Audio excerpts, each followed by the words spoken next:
Thank you, Jörg. Yeah. Why are we offering this course? This is the first question. And well, I mean, obviously at the Basel Institute, our mission is to contribute to the fight against corruption globally. So, but that is not really all that there is to answering this question. We are, of course, very much in this business, if you want, because we know that corruption has negative impacts, and I think that probably everybody in this call can agree with that simple statement. But there is more for why we are offering this course.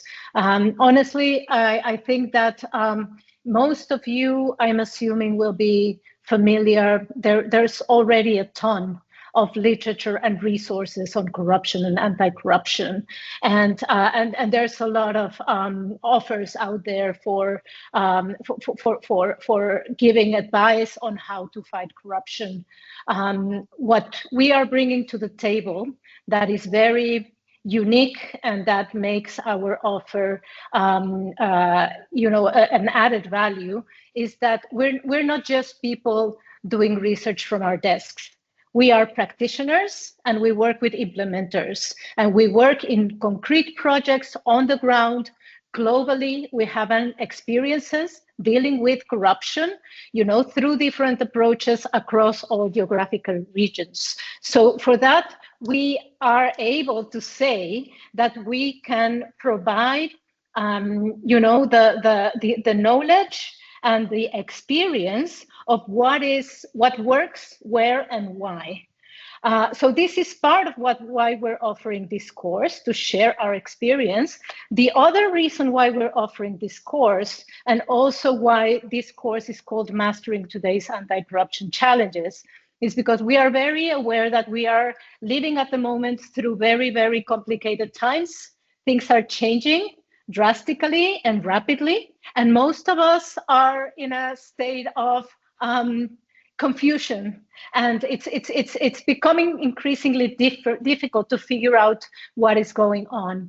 And our ambition with this course is that we are going to grapple hands-on with the challenges that we're confronted today. We're going to speak about the re-emergence of geopolitics in a very, very aggressive way. We're going to speak about climate change. We're going to speak about democratic regression. And we're going to find the links. Of course, not all of these issues we can blame solely on corruption. But what we know is that there are ways in which corruption might be incentivizing or even fueling some of the trends that we see today. And what we want to do is to go with you in a journey to unpack how is it exactly that we can identify that corruption is playing a role in the dynamics that we're observing today. So we will do that, wanting to be proactive and forward-looking. That is not to say that we will not also help you understand what is the accepted and the mainstream anti-corruption tool. We will also speak about the innovations and the new thinking for fighting corruption.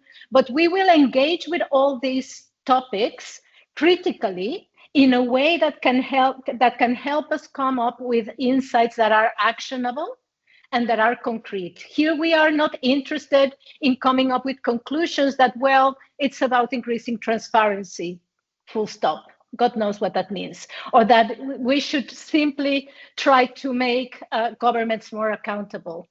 You know, these kind of prescriptions are not useful. We want to come down to the ground. We want to work with you to be able to arrive at really, really concrete and actionable solutions to address concrete and identifiable corruption problems. And for that, we're counting on our students to come in with their inputs, with their ideas, with their problems that they are worried about or that they are confronted with in their work, so that we can work together on those. Can we go to the next slide, please? So the learning objectives are ambitious, as I think they should be. So we're going to dive into the multifaceted nature of corruption. So corruption is an umbrella term, right? We know that. There are many, many different patterns, behaviors, crimes that fall under the umbrella of corruption. And we need to unpack what is on there in order to really understand where and why is corruption interacting with these massive geopolitical and international challenges that we are confronted with. So, like I said, we will go through the conventional anti-corruption toolkit, and we will critically analyze, okay, so what is working for what, when, how, you know, is not that the anti-corruption approaches that have been mainstreamed are inherently wrong or in any way inherently deficient. It's more a question about learning the nuance of when and how different approaches are more effective and are more likely to be impactful. So we'll go through that. We'll critically examine the quote unquote conventional anti-corruption toolkit, but then of course we will also go into the area of innovation. So where is it that the cutting edge is at the moment? And in doing that, we're not doing it together. We're doing it together with our participants. So it will be an exercise of jointly engaging in analysis, in problem solving, and in building concrete skills that then, as this last bullet in the slide indicate, it is about also cultivating the credibility and the capacity to make a difference ultimately in moving forward with concrete anti-corruption actions. Next slide, please. So our target audience, you know, for me, I love teaching, and for me, the more varied and the more heterogeneous the groups I teach, it's the better, because we are honestly learning from each other. But then obviously there are some profiles that are inherently more interested in corruption and anti-corruption. So of course we are expecting to have practitioners with us. This can be people coming from a public sector government profile, working with law enforcement. We're also very keen to have private sector participants, people from non-for-profits, policy research, researchers, academics, journalists.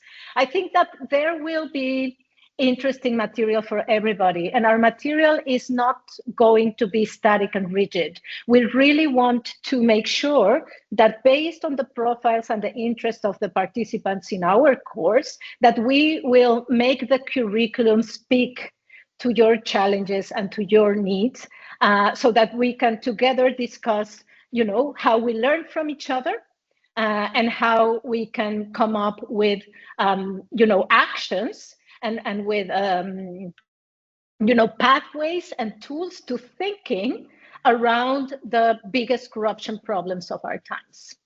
Next slide, please. So this is a little bit what the course actually looks like. So we have 4 thematic modules, an introduction and a conclusion. So the introduction is really just setting the stage, and we will go, you know, in a very open manner to discuss how we see these challenges of corruption in the 21st century, how we see that these global trends and global challenges that I was talking about can or might in some way be associated with corruption, and try to get a feel of what you know, where are we and what are the big questions that we're trying to address, but also try to understand, you know, from the perspective of the different participants, where is the nuance, where are the topics and the concrete challenges that we also want to pay attention to. Then the first thematic module is looking at governance and its relationship to corruption. And here we are really keen in sharing an understanding of governance as a central concept, because it is about how societies develop rules and collective understandings to achieve collective goals. And it is when these rules and shared understandings are not conducive to collective goals, but rather to private gain, that corruption seeps in. So we will talk a lot about, what it is that requires of our formal and informal systems to generate this kind of collective action that promotes the common good. Thematic module B is the classic toolkit of anti-corruption. So again, we will look at what most of the anti-corruption community has been developing, for the last, I don't know, it's already 30 years maybe, in terms of legislation, in terms of the so-called international best practices, approaches to, to penalize corruption, to increase the cost of engaging in corruption through, through law enforcement, but also through all sorts of incentives and disincentives in the public administration. Thematic module C will now take us into, okay, so how do we go beyond the classic toolkit of anti-corruption? So like I just said, this has been going on for many decades. And I think as it's clear to everybody here, it's not like we're done with corruption, right? So this means that we need, and this is what we do, a lot of us, think about what are the, new alternatives and entry points whereby we can think about differently about corruption, but then consequently also how we can approach anti-corruption differently to make it more impactful. And here we have a lot of experience in my team, for example, doing research with behavioral science to understand that ultimately anti-corruption is about behavior change. And we know that we need good laws. We know that we need good formal frameworks, but you do not legislate corruption away, right? So we'll talk a lot about what behavioral science and other approaches have to say in terms of how we can innovate in anti-corruption. We have a lot of experience also with adopting cutting-edge technological tools to anti-corruption. And we are, in fact, and my colleague Jacopo, who's also in the call, is our leader in researcher and developing anti-corruption tools that are powered by artificial intelligence and machine learning. So we'll speak about all of that. The thematic module D is about anti-corruption implementation. We're gonna be getting very close to the ground, very much looking at what works, why, how, what are the challenges to implementing anti-corruption approaches so we can have the best technical idea of what can help to work to prevent corruption. But we also have to know that there's political economy to be mindful of. There are resource scarcities, there are resource constraints. So we need to carefully unpack the challenges and the opportunities of implementation so that in the end, we're not coming up with simply the best possible approaches that are not really implementable in practice. We want to be actionable, we want to be impactful. And then the conclusion module, of course, is going to tie everything together. And as Jörg mentioned, there will be a study project, so everybody will get a chance to develop their own topics to explore their interest, and we will be there to support. Next, please.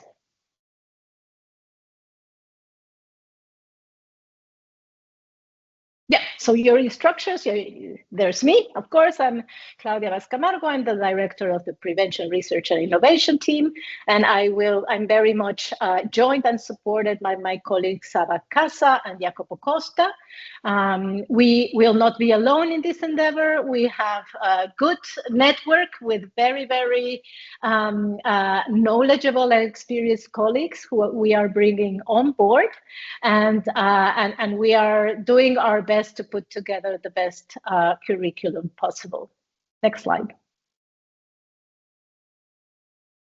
Yeah, so at a glance, we're kicking off 25th September 2025, 6 months, 300 hours. As Jörg has already said, you will get a recognized university degree Yeah, we're looking forward to have you on board. The delivery will be with 2 live sessions, two hybrid sessions, I should say, in Basel, as Bjorn has said. But otherwise, everybody's welcome to come online to join us.